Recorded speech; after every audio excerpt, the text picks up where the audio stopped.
insanına kanıktırdım, çolumdum, canık kıldım. Dardan da dostça güttüm de gelmeden, dağ ele yalnız boydum kalıptırdım.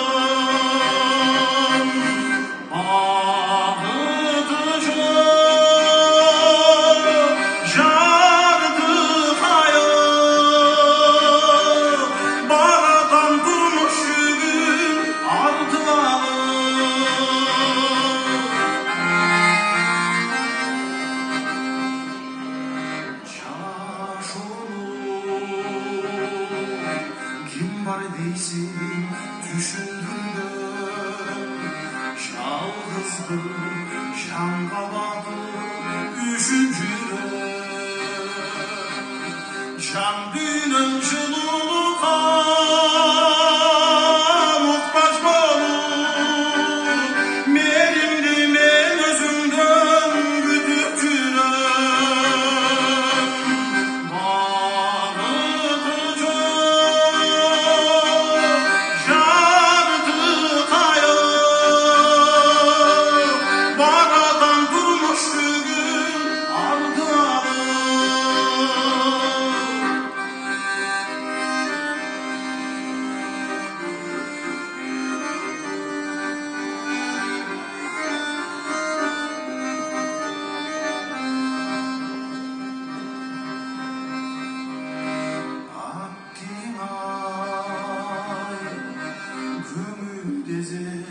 can armağanım, ardayım yerimizde karaylarım,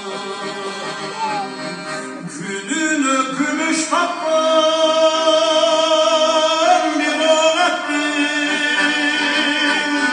göksüden çığlıklı tağlarım,